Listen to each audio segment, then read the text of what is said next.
मित्रों, मैं मनोज यादव आपका स्वागत करता हूं अपने इस यूट्यूब चैनल पर। दोस्तों, जैसा कि आप लोग सभी जानते हैं, कल मैंने टॉपिक दिया था आपको कि आपका यानी पॉलिटिकल साइंस से और हिस्ट्री से और ज्योग्राफी से किस टॉपिक से हम प्रश्न आपको देंगे, क्योंकि ये डेली टेस्ट श्रृंखला आपको एक मिलेगी। 50 क्वेश्चन से 50 से 60 प्रश्नों की होगी, जो आपके TGT, PGT, GIC, super TET, junior teacher, ये सभी में बहुत ही महत्वपूर्ण प्रश्न हैं। और ये प्रश्न ऐसे हैं जो आपको 100% मैं दावा के साथ कह सकता हूं कि अगर इन टॉपिक से प्रश्न आएंगे तो ये सबसे महत्वपूर्ण प्रश्न हैं जो आने के आपके चांसेस होंगे। अगर मैंने जो टॉपिक दिया है कि संवैधानिक विकास से प्रश्न आएगा, तो निश्चित तौर से जो प्रश्न हम दिए हैं इसी में से आने की ज़्यादा संभावना होगी, क्योंकि सारे फेमस प्रश्न हैं और जो बार बार प्रश्न पूछे भी गए हैं और बार बार पूछे जाते रहे हैं। बार बार ये कितनी बार पूछे जाएंगे ये ना हम बता सकते हैं ना आप बता सकते हैं, क्योंकि बहुत ही इंपॉर्टेंट है। देखिए, पहला प्रश्न आप देख सकते हैं कि निम्नलिखित में से किस अधिनियम के अंतर्गत भारतीय विधान परिषद को बजट पर बहस करने की शक्ति प्राप्त हुई। सबसे महत्वपूर्ण ये पॉइंट अगर आप देख सकें तो जो ये है बजट पर बहस करने की शक्ति, जो आज हम लोग देखते हैं, ये कहाँ से आपको मिला, ये हमारे भारतीय संविधान में कहाँ से आया। ठीक है, तो किस अधिनियम के अंतर्गत, अधिनियम अब मैं आपको बता दूं थोड़ा सा, जो लोग अभी नए हैं, ये सब्जेक्ट नहीं पढ़ रहे थे या अभी लेट शुरुआत की है पढ़ाई की अपनी, तो मैं उनको बताना चाहूँगा कि 1773 का जो रेगुलेटिंग एक्ट आया, उससे पहले सरकार यहाँ पर राजतंत्र था। कौन सा तंत्र था? राजतंत्र। कहने का मतलब राजाओं का तंत्र नहीं, राजाओं के द्वारा शासन करने का तंत्र था। लेकिन जब यहाँ ईस्ट इंडिया कंपनी का शासन स्थापित हुआ तो उसके बाद से कंपनी एक तरह से व्यापार करने आई। उसके बाद जस्ट अंग्रेजों ने धीरे धीरे यहाँ की शासन व्यवस्था पर भी अपना वर्चस्व बढ़ाने का प्रयास किया और सफल भी हुए। उसके लिए अपनी कूटनीति का प्रयोग किया, छल कपट जो भी करना था उन्होंने किया और शासन सत्ता हथियाने में कामयाब रहे।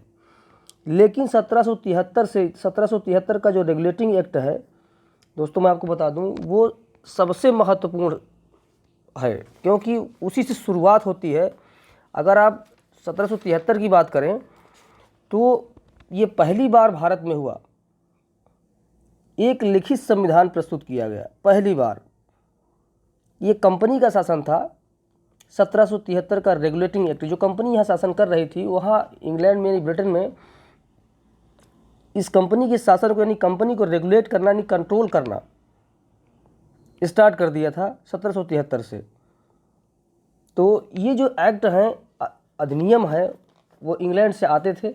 उसमें क्या क्या बातें, यानी क्या क्या नियम थे, कैसे शासन चलेगा भारत का, वो सारी चीज़ें रहती थी। तो ये पहला प्रश्न आपको जो दिख रहा है कि निम्नलिखित में से किस अधिनियम के अंतर्गत भारतीय विधान परिषद को बजट पर बहस करने की शक्ति प्राप्त हुई, तो इसका जो राइट आंसर है दोस्तों वो है बी। वो है आपका बी। आप मिलाते चलें, क्योंकि जो आप लोगों ने हल किया होगा दोपहर में, तो वो मिलाते चलेंगे। और कमेंट में ज़रूर बताएं कि आपके कितने प्रश्न है इस 50 में, क्योंकि ये प्रश्न उस लेवल का है कि जो आप अंदाज़ा नहीं कर सकते हैं कि जब आपको एग्ज़ाम देने जाएंगे तब आपको एहसास होगा कि हमने कौन सी टेस्ट सीरीज़ कहाँ से हमने हल की थी, ये प्रश्न हमने कहाँ देखा था। ठीक है, तो दोस्तों आप मिलाते चलें। जिस प्रश्न पे मुझे व्याख्या करने का होगा मैं व्याख्या भी करूँगा, और जिसमें नहीं ज़रूरत होगी मैं आगे बढ़ जाऊँगा। आपका ज़्यादा समय नहीं लेते रहोगे। अगले शुरू करते हैं। ये देखिए, ये सबसे महत्वपूर्ण है। ये 4 प्रश्न समझिए आप इसको, सूची को मिलान करने के लिए देता है कभी कभी। देखिए, नियंत्रण परिषद की स्थापना किस एक्ट के द्वारा हुई थी? सर्वोच्च न्यायालय की स्थापना। सबसे महत्वपूर्ण, बार बार ये प्रश्न रख देता है कि सर्वोच्च न्यायालय की स्थापना किससे? तो रेगुलेटिंग एक्ट 1773 कलकत्ता में स्थापना हुई थी। 4 सदस्यीय इसमें जज नियुक्त किए गए थे।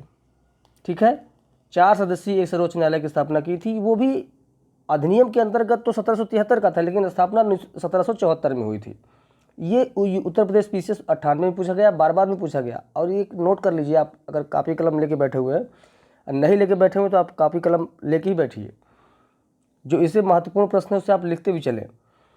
1774 में सर्वोच्च न्यायालय ने कलकत्ता में स्थापना उसकी की गई थी। दिल्ली की मैं बात नहीं कर रहा हूँ, मैं कलकत्ता में स्थापना की गई थी 1774 में। किस अधिनियम के तहत थी? वो रेगुलेटिंग एक्ट 1773 में। इसके जो जज थे मैं आपको बता दूं, सर एलिजाह इम्पे को मुख्य न्यायाधीश ने चीफ जस्टिस बनाया गया था। क्या नाम था उनका? Sir Elijah Impey.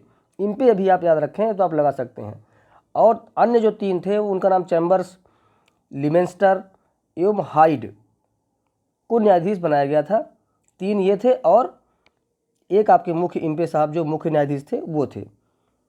अच्छा, इस न्यायालय के जो विरुद्ध अगर मान लीजिए जो कलकत्ता में सर्वोच्च न्यायालय था, अगर इस यहाँ पर अगर कोई आदमी केस हारता है तो वो कहाँ जा सकता है? तो इस सर्वोच्च न्यायालय के विरुद्ध, जैसे आप हाई कोर्ट में हारते हैं तो सुप्रीम कोर्ट जाते हैं नई दिल्ली में, वैसे अगर यहाँ से हारने के बाद लोग इसके खिलाफ जो इसके विरुद्ध अपील होती थी वो प्रिवी काउंसिल आपका जो इंग्लैंड में थी वहाँ होती थी। ठीक है, चलिए अब बात करते हैं नियंत्रण परिषद की स्थापना। पिट्स इंडिया एक्ट 1784, यानी बी का पहला हो गया, ए का दूसरा हो गया। इंग्लिश मिशनरियों को भारत में कार्य करने की अनुमति, ये बिल्कुल मशहूर है। ये एक एक प्रश्न समझिए इनको आप। तीसरा है जो चार्टर अधिनियम 1813 का है। अब बचा एक आपका डी, गवर्नर जनरल परिषद में कानूनी सदस्य की नियुक्ति जो है, ये चौथा ऑप्शन है। तो कुल मिला के आपका क्या हो गया? ए बी, ए का दूसरा, बी का पहला। अब देखते हैं ऑप्शन में दोस्तों। ऑप्शन में आपका बी देखिए, ये बिल्कुल सही उत्तर है। बी आपका बिल्कुल सही उत्तर है। सी का तीसरा हो गया और डी का चौथा हो गया। ठीक, चलिए नेक्स्ट। राष्ट्रपति की अध्यादेश जारी करने की शक्ति प्रेरित है, आप बता सकते हैं। अध्यादेश जारी जो वर्तमान में करता है राष्ट्रपति, किस अनुच्छेद के तहत करता है? 1, 2, 3। ये आपका भारतीय संविधान के वर्तमान जो अनुच्छेद है 123 में राष्ट्रपति अध्यादेश जारी करता है। ये भी आप नोट कर लें। अभी एक हमारी पेड ग्रुप में हमारे एक कंपटीटर हैं, शायद मनीषा जी शायद ने प्रश्न किया था कि अनुच्छेद याद नहीं होते हैं। जब तक आप इन्हें रिलेट नहीं करेंगे कहीं ना कहीं से, तब तक आपको याद नहीं होंगे प्रश्न। अनुच्छेद बहुत आसान है रटना, याद करना दोनों अंतर है। रटेंगे तो हो सकता है भूल जाए, लेकिन अगर जब याद करेंगे, याद करने का मतलब कुछ न कुछ रिलेट करके, जैसे अध्यादेश जारी, अध्यादेश क्या होता है? अध्यादेश तब जारी होता है जब सदन, दोनों सदन कार्यवाही में ना हो, कोई सदन की कार्यवाही न चल रही हो और ऐसी ज़रूरत पड़ जाए देश को, ऐसे बहुत ही महत्वपूर्ण मुद्दे पर कानून बनाने की ज़रूरत पड़ जाए तो राष्ट्रपति अध्यादेश जारी कर सकता है। यानी लोकसभा राज्यसभा दोनों सदन में यानी कार्यवाही न चल रही हो, स्थगित हो, तो राष्ट्रपति कर सकता है। यानी दोनों की जो पावर है वो अकेले यूज़ करे, 1, 2, 3, 1, 2, 3 और राष्ट्रपति ने अध्यादेश जारी कर दिया। ठीक, किसी का इंतजार नहीं किया उसने, सारी पावर अकेले उसमें है, दोनों आदमी की पावर अकेले में। ठीक है, तो 1, 2, 3 आप याद रखें, अध्यादेश जारी करने की शक्ति। तो ये जो शक्ति आई हमारे संविधान में कहाँ से लिया गया है, मतलब किस अधिनियम में सबसे पहले दी गई थी? आप 1935 का अधिनियम खोज लीजिए, इस ऑप्शन में बी में है। 1935 के अधिनियम में अध्यादेश जारी करने की शक्ति राष्ट्रपति को दी गई थी। बहुत ही महत्वपूर्ण प्रश्न है वो। भारतीय विधान पालिका प्रथम बार द्विसदनी बनाई गई थी, किस अधिनियम के अंतर्गत? आप देख लीजिए, ए है आपका 1892 के भारतीय काउंसिल एक्ट, बी है आपका 1909, सी है आपका 1919 और डी है 1935। आपका जो सही उत्तर होगा वो सी होगा, आप लगाते चलें, 1919 के अधिनियम में।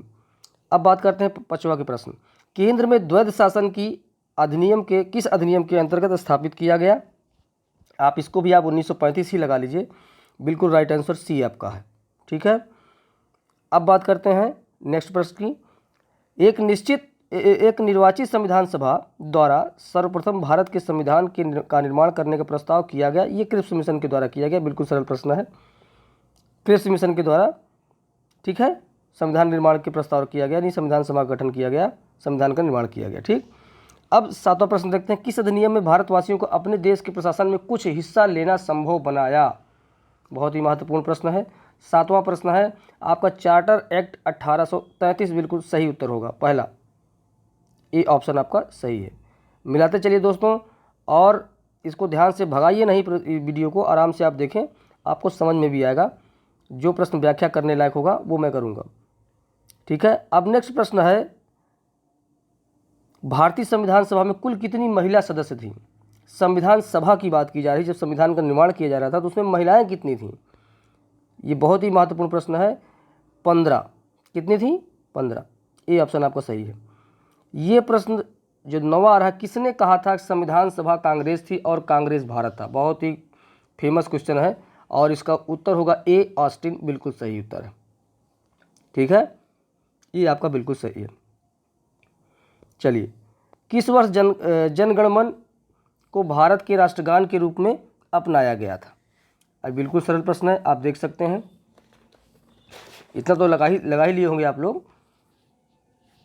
जब आपका संविधान लागू हुआ 1950 में, ठीक है। प्रारूप समिति का गठन कब किया गया? 29 अगस्त 1947 बिल्कुल राइट आंसर है, डी उत्तर इसका सही होगा। 1946 से चुनाव के पश्चात मुस्लिम लीग ने किस प्रांत में अपनी सरकार बनाई? बंगाल खोज लीजिए, ये ऑप्शन सही है आपका, ठीक है। बंगाल प्रांत में मुस्लिम लीग ने अपनी सरकार बनाई थी, ठीक। संविधान सभा में कितने अधिवेशन हुए? 12। कितने? 12। ये वैसे आप उत्तर लगा लीजिए। अब देखिए, संविधान सभा का विचार संविधान निर्माण है तो निम्न में से सर्वप्रथम किसने प्रस्तुत किया? तो आप याद रखिए 1934 में स्वराज पार्टी ने किया था, ठीक है। ये आपका बिल्कुल राइट आंसर है। संविधान सभा में वयस्क मताधिकार को 15 वर्ष के लिए स्थगित करने की बात किसने कही थी? तो मौलाना आज़ाद ने कही थी। किसने? मौलाना आज़ाद ने। सी उत्तर बिल्कुल सही है। 1935 अधिनियम के तहत कराए गए विधानसभा चुनाव में किस राज्य में कांग्रेस ने पूर्ण बहुमत नहीं प्राप्त किया? वो बंगाल, क्योंकि बंगाल में मुस्लिम लीग ने अपनी सरकार बनाई, कांग्रेस वहाँ पर पूर्ण बहुमत प्राप्त नहीं किया। 1935 के अधिनियम द्वारा स्थापित संघ में अवशेष शक्तियाँ किसको दी गई? जैसे वर्तमान के संविधान में देखें तो ये शक्तियाँ जो है राष्ट्रपति केंद्र सरकार को है। अवशिष्ट शक्तियाँ जो हैं, जो न केंद्र सूची में है, न राज्य सूची में है और न ही समवर्ती सूची में है, जो बचे हुए अवशेष शक्तियाँ हैं, अवशेष जो पावर है, सब्जेक्ट हैं, वो आपके जो है राष्ट्रपति को मिलती हैं। तो 1935 के अधिनियम से लिया गया है ये चीज़ें। तो 1935 में किसको दी गई थी? तो गवर्नर जनरल को दी गई थी। वर्तमान में तो केंद्र सरकार को दिया गया है। जैसे आप देख लीजिए,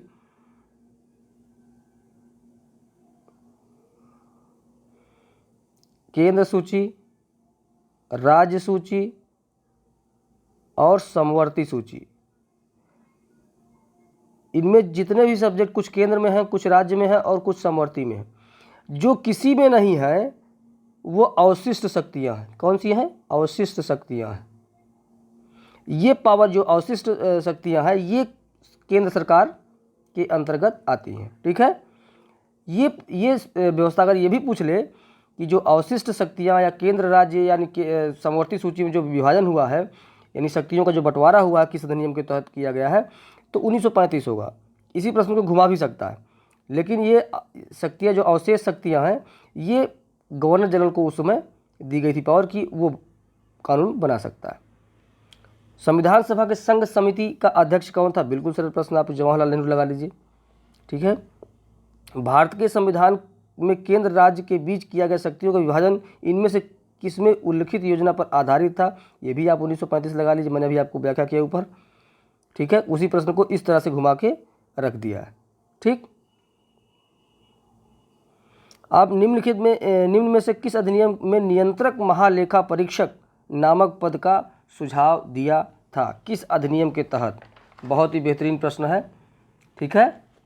ये आप लगा सकते हैं, फिर 1935 लगा सकते हैं, क्योंकि 1935 आप जान लीजिए कि कम से कम भारतीय संविधान में जो 395 अनुच्छेद है उसमें से लगभग 200 अनुच्छेद आपके 1935 से लिए गए हैं, ठीक है। लगभग 200। ये भी प्रश्न पूछता है कि 1935 के अधिनियम से भारतीय संविधान में कितने अनुच्छेद लिए गए हैं, तो आप लगभग 200 अनुच्छेद, आप अगर ऑप्शन मिल रहा है तो बिल्कुल लगा दीजिए, ठीक है।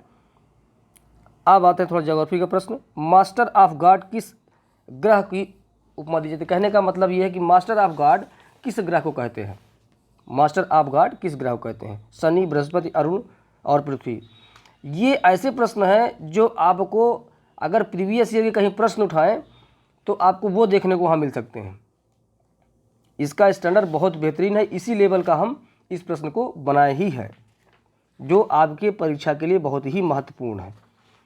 इसको आप हल्के में ना लें। डेली आपको ये वीडियो मिल जाएगी और सुबह 10 बजे के आसपास ये प्रश्नों की श्रृंखला 50 प्रश्नों की श्रृंखला मिल जाएगी टॉपिक वाइज। जो कल का टॉपिक था वो आज मैं आपको यहाँ व्याख्या कर रहा हूँ। आप दिन में हल किए होंगे, आपको पता चल रहा होगा कितने आप सही कर रहे हैं, कितने आप गलत कर रहे हैं।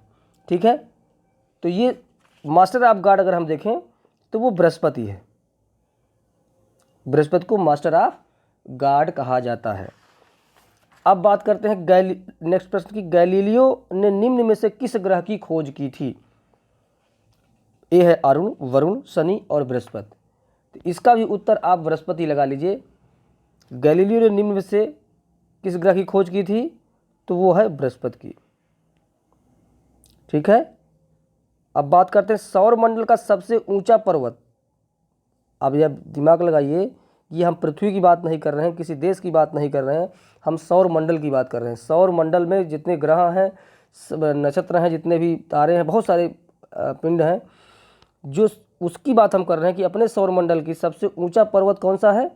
निक्स ओलंपिया। ठीक है, निक्स ओलंपिया है। और सबसे बड़ा ज्वालामुखी ओलंपस मोन्स, यानी सबसे ऊंचा पर्वत भी वहीं पर उसी ग्रह पर है और सबसे बड़ा ज्वालामुखी भी उसी पर्वत पर है, उसी ग्रह पर है। कौन सा ग्रह है? वो है मंगल। सही उत्तर इसका होगा मंगल, यानी मंगल ग्रह पे निक्स ओलंपिया जो है ये सबसे ऊंचा पर्वत है। जो आपके पृथ्वी पर जो आपका सबसे ऊंचा पर्वत है वो कौन सा है? Mount Everest. कौन सा है? माउंट एवरेस्ट है। ठीक है, माउंट एवरेस्ट है, उससे भी कई गुना बड़ा आपका ये निक्स ओलंपिया है। ठीक है, ये लाल रंग का दिखाई देता है मंगल, आप जानते ही हैं। आयरन ऑक्साइड की अधिकता होने के कारण, किसकी अधिकता होने के कारण? आप ये भी लिख दीजिए, मंगल ग्रह की मिट्टी में आयरन ऑक्साइड की अधिकता होने के कारण ये लाल रंग दिखाई देता है। कभी कभी पूछ देता है कि मंगल ग्रह का रंग लाल है, इसका क्या कारण है, या इसमें कौन सा तत्व जो पाया जाता है उसकी मिट्टी में जिस कारण से वो लाल दिखाई देता है हमें यहाँ से? तो वो होता है आयरन ऑक्साइड। ठीक है, इसीलिए मंगल को लाल ग्रह कहते हैं। मंगल ग्रह में वायुमंडल में 95% कार्बन डाइऑक्साइड होती है। ठीक है, 95% कार्बन डाइऑक्साइड और अन्य गैसें के रूप में भी नाइट्रोजन भी है पाई जाती है। आर्गन और कार्बन मोनोऑक्साइड जैसी गैसें की विद्यमानता पाई जाती है। ठीक है, अगर आप पूछ ले कि मंगल ग्रह जो है कितने दिन में सूर्य का चक्कर लगा देता है, तो वो 687 दिन लगाता है। यानी वहाँ का एक वर्ष कितने दिन का हो गया? सूर्य की परिक्रमा करने पर पृथ्वी को कितने दिन लगते हैं? 365 दिन। लेकिन मंगल को कितने लगते हैं? 687। यानी मंगल पर एक वर्ष कितने दिन का हो गया? 687। पृथ्वी पर 365 या 366 दिन, लेकिन मंगल पर 687 दिन लगता है। 687 दिन का एक वर्ष वहाँ का होता है। ठीक, चलिए नेक्स्ट देखते हैं। रिंग क्रॉसिंग की घटना का संबंध किस ग्रह से है? बहुत ही बेहतरीन प्रश्न है, रिंग क्रॉसिंग। ठीक, आप लोग क्या लगाए होंगे ये तो मैं नहीं जानता हूँ। ये ऐसी घटना है, ये मैं तो इसका उत्तर बता दूंगा आपको, ये शनि है। ठीक है, बी आपका उत्तर इसका बिल्कुल सही है। ये रिंग क्रॉसिंग क्या होती है आप जान लें कि लगभग प्रत्येक 14 से 15 वर्ष में 14.7 वर्ष कहीं लिखा रहता है पॉइंट में, अगर देखें लगभग 15 वर्ष कह सकते हैं अगर लगभग में हो, और नहीं तो अगर 14.7 है तो वही सही होगा। एक खगोलीय घटना में शनि ग्रह के जो छल्ले होते हैं कुछ समय के लिए लुप्त प्रतीत होते हैं। ऐसा लगता है कि दिखाई नहीं पड़ता है, अब उसके जो छल्ले हैं वो दिखाई नहीं पड़ते हैं, लुप्त हो जाते हैं, ऐसा लगता है, लेकिन लुप्त होते नहीं हैं, लेकिन लुप्त होना प्रतीत होता है। उसी को हम लोग रिंग क्रॉसिंग की घटना कहते हैं। समझ गए? शनि ग्रह के जो चारों तरफ छल्ले हैं वो छल्ले कुछ समय के लिए लुप्त प्रतीत होते हैं, कि ऐसे लगता है कि वो दिखाई नहीं दे रहे हैं, लुप्त हो गए, गायब हो गए हैं, लेकिन वो गायब होते नहीं हैं। इसी घटना को हम लोग रिंग क्रॉसिंग कहते हैं। ये लगभग प्रत्येक 14.7 वर्ष में एक बार ये घटना होती है। ठीक, शनि की जो ऊपरी परत है, ऊपरी वायुमंडलीय, पीली अमोनिया कणों की परत में घिरा हुआ है, इसी कारण से पीला रंग का दिखाई दे पड़ता है। यानी शनि का रंग कैसा है? पीला रंग। किस कारण से? कि उसके जो वायुमंडल की ऊपरी परत है उसमें पीली अमोनिया कणों की परत पाई जाती है, इसी कारण उस ग्रह को, शनि ग्रह को, पीला कहा जाता है। इसके चारों ओर वलय पाए जाते हैं, इसकी प्रमुख विशेषता ये वलय। ठीक है, चलिए नेक्स्ट प्रश्न करते हैं। वह कौन सा ग्रह है जो तारा एवं ग्रह दोनों गुणों से युक्त है और उस ग्रह को लघु सौर तंत्र भी कहते हैं? सबसे बेहतरीन प्रश्न है ये, प्रश्न में से एक है। ये भी आपका बृहस्पति होगा। आप उत्तर इसका लगा सकते हैं। इसको मास्टर ऑफ गॉड्स कहते हैं, तारा सदृश ग्रह भी कहते हैं। क्या कहते हैं? तारा सदृश, तारे की तरह दिखाई देना। मास्टर ऑफ गॉड्स भी इसको कहते हैं। ठीक है, लघु सौर तंत्र भी इसी को कहते हैं। क्यों कहते हैं मैं आपको बता दूं। यह तारा, ये बृहस्पति जो है, तारा और ग्रह दोनों के गुण से युक्त है। तारे की परिभाषा क्या होती है, ग्रह की परिभाषा क्या होती है? बिल्कुल जीरो की चीज़ है, आप लोग पुस्तक में पढ़े होंगे। इसमें दोनों तारे के भी और गुणों के भी, तारों के भी और जो है ग्रहों के, दोनों के गुण, दोनों के लक्षण इसमें पाए जाते हैं, क्योंकि इसके पास स्वयं की रेडियो ऊर्जा है। इसके पास स्वयं की रेडियो ऊर्जा है और वायुमंडल में हाइड्रोजन, हीलियम, मीथेन और एवं अमोनिया गैसें पाई जाती हैं, इसलिए बृहस्पति को लघु सौर तंत्र भी कहते हैं। ठीक है, एक और इस प्रश्न है बृहस्पति का सबसे महत्वपूर्ण, कि नासा द्वारा बृहस्पति के अध्ययन, लिख लीजिए आप लोग, नासा द्वारा बृहस्पति के अध्ययन हेतु 2011 में जूनो नामक अंतरिक्ष यान भेजा गया था। कौन सा? ये बार बार ये भी प्रश्न पूछ सकता है कि जूनो नामक अंतरिक्ष यान किसने भेजा था? तो नासा ने। कब भेजा था? 2011 में। किस ग्रह के अध्ययन के लिए भेजा गया था? तो बृहस्पति के अध्ययन के लिए भेजा गया था। इसकी खोज गैलीलियो ने की थी। ठीक है, चलिए नेक्स्ट प्रश्न बात करते हैं। सर विलियम हर्शेल ने किस ग्रह की खोज की थी बच्चे? तो ये अरुण था। ठीक, अरुण ग्रह की खोज सर विलियम हर्शेल ने की थी। जॉन गाले ने निम्न में से किस ग्रह की खोज की थी? तो वरुण था। बी आपका ऑप्शन बिल्कुल सही हो जाएगा। तो इसमें थोड़ा सा हम आपको बता दें, क्योंकि बताने के लिए इसमें कुछ है वरुण ग्रह के बारे में। ये एक थे जॉन काउच एडम्स और अर्नेल ली वेरियर, दो लोग थे, ने इस ग्रह की परिकल्पना तैयार की थी। ठीक है, लेकिन 1846 ईस्वी में ली वेरियर के मापदंडों के आधार पर एडम्स ने कभी भी इस परिकल्पना प्रकाशित नहीं की। ये भी जान लीजिए आप, जो परिकल्पना बनाई गई थी जॉन काउच एडम्स और अर्नेल बी वेरियर ने, ये परिकल्पना जो है ये मतलब कि प्रकाशित नहीं कराई, लेकिन तैयार किए थे। ठीक है, लेकिन जॉन गाले ने 1846 में ली वेरियर के मापदंडों के आधार पर, जो उस परिकल्पना पर मापदंड था, जो भी उसमें बताए गए थे थ्योरी, उसी के आधार पर जॉन गाले ने 1846 ईस्वी में इस ग्रह की खोज कर दी, वरुण की। ठीक है, चलिए प्लेटो को बौने ग्रह की श्रेणी में कब रखा गया? 2006 में। किसने रखा? नासा ने। ठीक है, सर्वाधिक ठंडा ग्रह, अब इसको आप खुद ही अंदाज़ा लगा के, अगर नहीं पढ़े हों तो आप अंदाज़ा भी लगा सकते हैं कि सूर्य से जो दूर होगा ज़्यादा ठंडा होगा। ठीक है, तो अरुण के बाद वरुण होता है, तो आपका उत्तर कौन हो जाएगा? वरुण। ठीक, डी आपका उत्तर बिल्कुल सही है। चलिए, आकार की दृष्टि से सातवां ग्रह तथा सूर्य की दूरी की दृष्टि से चौथे स्थान पर, लिखना भूल गए हैं, सूर्य की दूरी की दृष्टि से चौथे स्थान पर कौन सा ग्रह है? ये होगा आपका मंगल। ठीक है, सी। चलिए, हमारी आकाशगंगा केंद्र में परिक्रमा करने में सूर्य को कितना समय लगता है? तो 25 करोड़ वर्ष है। ये बिल्कुल दिमाग में रखिए, 2.5 में नहीं जाइए, 25 करोड़ वर्ष। ठीक, किसी वस्तु को पृथ्वी के चंद्रमा पर ले जाया जाता है तो उसका भार घट जाता है। ठीक है, उसका भार घट जाता है। 2011, अब जनगणना से प्रश्न आ गया। 2011 की जनगणना, भारत की जनगणना, स्वतंत्र भारत की कौन सी जनगणना थी? स्वतंत्र भारत की ये 7वीं थी। ठीक है, और 1872 के बाद 2011 की जनगणना 15वीं थी। ठीक है, इसको भी आप लगा लीजिए, 15वीं थी। बहुत ही महत्वपूर्ण प्रश्न है। आधुनिक अब आते हैं 35वें नंबर पे। आधुनिक पद्धति एवं व्यवस्थित ढंग से सर्वप्रथम विश्व में 1749 ईस्वी में किस देश में हुई थी जनगणना? आपकी आधुनिक पद्धति के आधार पर अगर देखी जाए तो सर्वप्रथम 1749 में स्वीडन में हुई थी। कब हुई थी? स्वीडन में। ठीक है। सर्वप्रथम दशकीय जनगणना, दशकीय मतलब होता है 10 वर्ष की हुई जनगणना, जैसे 2001 में हुई तो 2011 में, अब 2011 के बाद 2021 में, तो 10 वर्ष में जो जनगणना होती है ये सर्वप्रथम कब शुरू हुई थी, कहाँ शुरू हुई थी, तो वो अमेरिका में शुरू हुई थी। कब शुरू हुई थी, 1790 में। ठीक। भारत में सर्वप्रथम जनगणना 1872 में किसके कार्यकाल में हुई थी, तो लॉर्ड मेयो थे। कौन थे, लॉर्ड मेयो। बार बार प्रश्न पूछता है। किस दशकीय वर्ष को जनसंख्या का महाविभाजक वर्ष कहा जाता है, ठीक है, 1921। महाविभाजक का मतलब कि 1921 की जनगणना जो थी वो वृद्धि उसकी जो है माइनस में थी, मतलब जनसंख्या बढ़ी नहीं थी बल्कि घटी थी। महामारी के चक्कर में ये जनसंख्या घट गई थी विश्व की, और फिर उसके बाद फिर बढ़ने लगी, उससे पहले भी बढ़ती रही है। तो इसी चीज़ है कि ये महाविभाजक के मतलब ये विभाजन कर दिया, इधर की कम, इधर की 1921 के बाद, 1921 की पहले की। ठीक है। जनसंख्या वृद्धि दर घट गई थी 1921 में।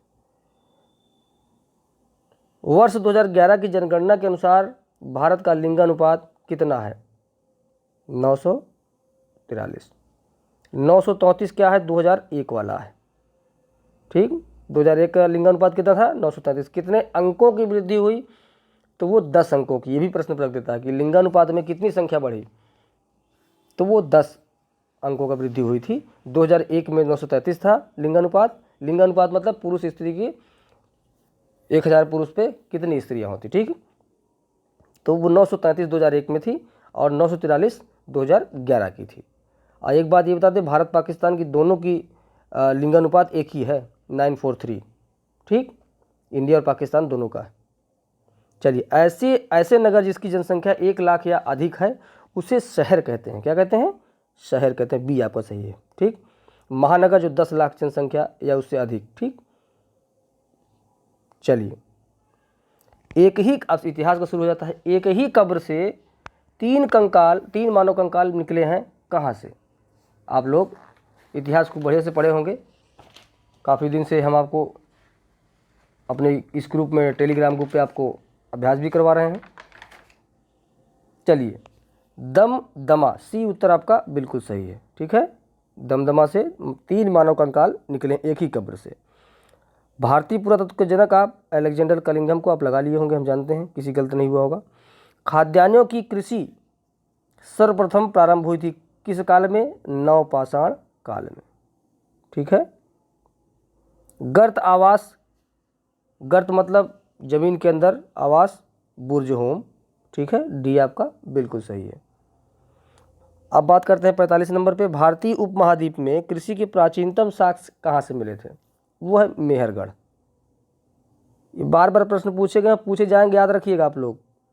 ठीक है। अब प्राचीनतम स्थायी जीवन प्रमाण कहाँ मिले, वो है मेहरगढ़। ठीक है। कहाँ से, मेहरगढ़।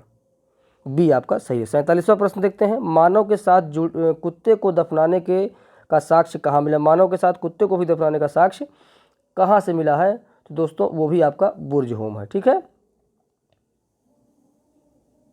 आप लोग कितने प्रश्न सही किए हैं, आप लोग जरूर हमें काउंट करके कमेंट बॉक्स में बताएं, और इस वीडियो को अधिक से अधिक शेयर करें ताकि और लोग भी जुड़ सकें। और दोस्तों ये भी जान लीजिए कि अगर अभी आज तो पहली टेस्ट सीरीज़ है, डेली एक टेस्ट सीरीज होगी, तो मैं उम्मीद करता हूँ कि अगर 20वीं टेस्ट सीरीज अगर आपने कर लिया हमारी, तो बम हो जाइएगा। ठीक है। अब इसको मिलाना है, इधर नदी है और इधर पुरातात्विक स्थल है। दामाबाद किस नदी पर स्थित है, मांदा किस नदी पर है, बलूचिस्तान, आलमगीरपुर।